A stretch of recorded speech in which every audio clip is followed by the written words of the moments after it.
Hi everybody, it's Peter Zellums, Griniflix Adventure 8. Welcome to another video. Today's video is about the Leica SL camera. In fact, I've got the SL2 here and I've been contemplating whether to get the SL3. Yes, I guess like with all gear, you can never have too much gear.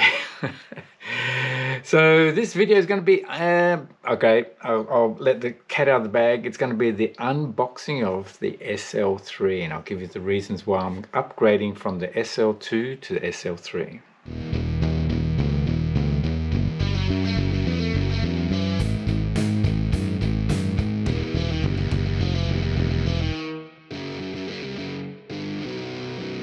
Is there anything wrong with the SL2? Absolutely not. I bought the SL2 probably a couple of years ago. I did actually buy it used, so that's a good way to buy equipment, is partly used in good condition, and that way you get a massive discount.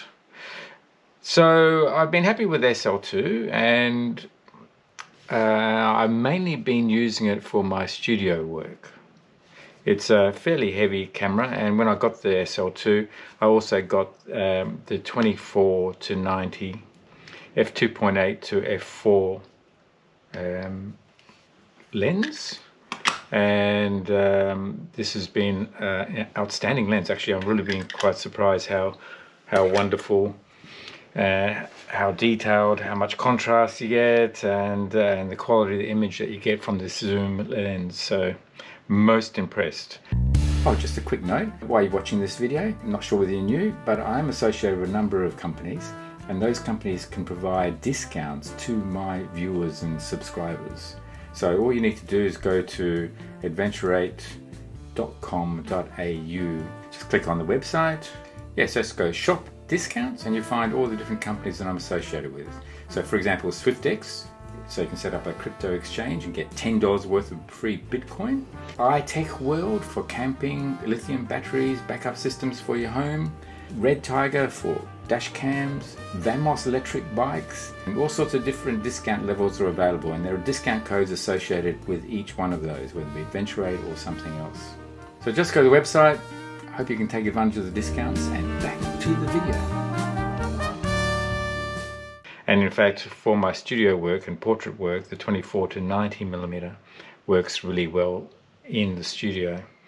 Being going from f2.8, not being constantly 2.8, but going to f4 once you get to 90mm, hasn't been too much of a concern in my studio work, because that gives me a reasonable depth of field. And so I tend to sort of shoot at 2.8, and then when I do zoom out to 75 or 90mm, then it goes to f4. Again, the depth of field is more than acceptable, particularly with portrait work. You can get both eyes usually in focus, so that's good. So yes, I've been happy with the SL2. The quality of the images, the autofocus is probably not as fast as it is on my Nikon Z9. But it's been okay as far as the menu, the user interface, the menu system of the Leica system also is good. Whether I have a preference for the Nikon one or the Leica one, look, I don't probably have a preference for either. It really is a case of whether you become familiar with your camera and whether you become familiar with your menu system.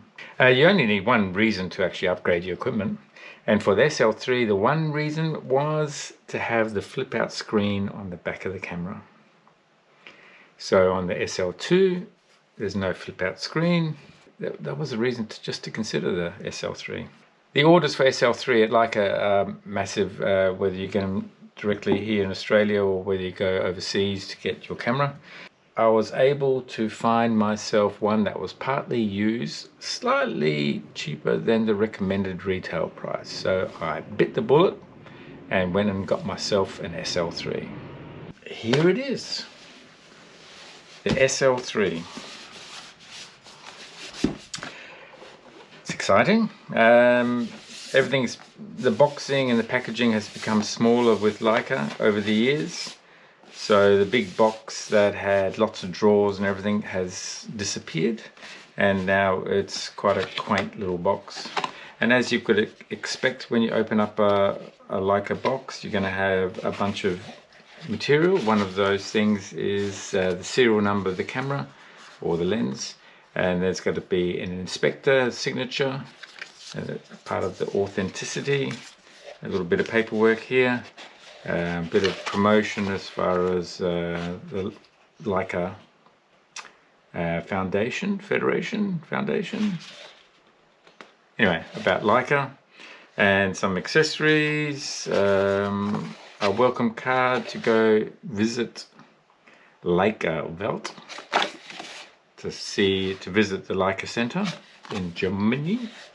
That would be exciting to do one day. And also a brief user manual in multiple languages, should you not wish to go to YouTube and watch a few videos like mine. Subscribe to my channel if you haven't already subscribed. But there are a lot of wonderful photographers out there that are reviewing equipment, and you can find out all about everything. Alright, so what do you find inside? This is where the battery was. I already have the battery in the camera.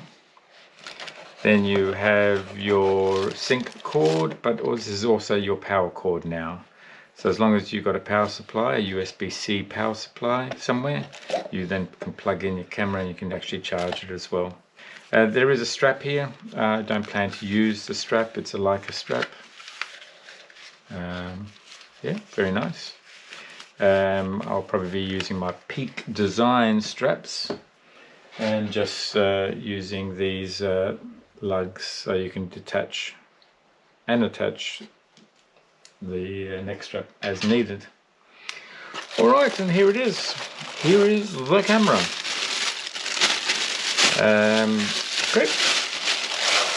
Voila, so there's the SL2 and SL3. While I was buying this partly used camera, I also managed to negotiate a deal on this lens. You know, at the end of the day, it's all about the lens. And this lens was for sale for half the price that it's normally for sale, which is wonderful. So the 50mm Summilux lens. So that I thought that would be a fantastic lens to actually have for my portrait photography. The Summilux f1.4 50mm aspherical lens. I've heard that it is a very good lens, and no doubt we'll be doing some reviews on this lens as well. So let's put this lens on the SL3, and then we can have a quick look to see how these look together. Okay, so that just goes in there. And there we are. We've got the two cameras, the SL2 and the SL3.